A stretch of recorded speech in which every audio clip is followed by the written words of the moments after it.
Hi guys, today I will explain how to connect Dropbox with Clipchamp.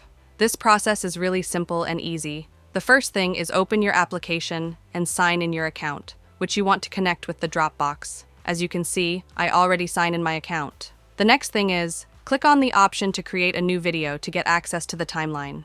Once you are on the timeline of Clipchamp, you will see multiple options. But from here, take a look on the left top.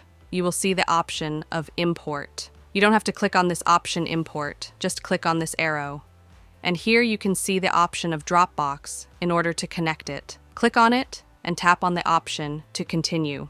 And there you can see my PC browser has been open. Now it's asking for sign in your Dropbox to connect it with your Clipchamp. Here you have to choose that account of Dropbox. Once you enter your email, you can click on the option, continue, and write your password and confirm it. Then your Dropbox will be connected with your Clip, and it was the way by which you can do it quickly.